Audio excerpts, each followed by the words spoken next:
Shifting grounds. Understanding a classic English phrase. Hello everyone, welcome to our English learning channel. Today, we're going to explore an interesting English phrase, shift one's ground. This phrase isn't just a collection of words. It's a window into nuanced English communication. So, let's dive in and uncover its meaning and usage together. Shift one's ground is a metaphorical phrase. It means to change one's position or opinion in a discussion or argument. Imagine standing on a piece of ground and then moving to a different spot.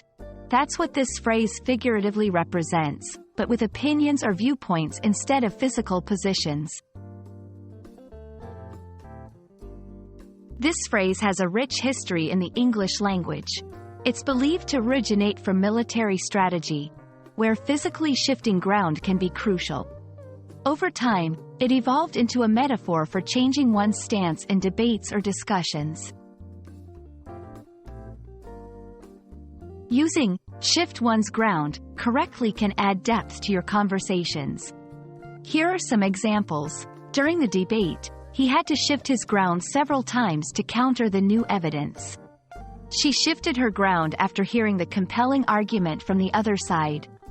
Notice how the phrase is used to indicate a change in position or belief. Understanding phrases like shift one's ground is crucial for English learners. It's not just about vocabulary, but also about grasping cultural and contextual nuances. This phrase, for instance, is often used in formal or intellectual discussions. A common mistake is to take this phrase literally, focusing on physical movement. Remember, it's all about changing opinions or positions in a discussion, not physical relocation. There are other expressions with similar meanings, like change one's tune or flip-flop. However, shift one's ground is often used in more formal or serious contexts. Thank you for watching. We hope this video has helped clarify the meaning and usage of shift one's ground.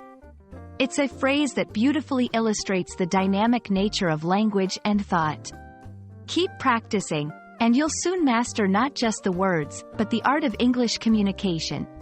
See you in the next video.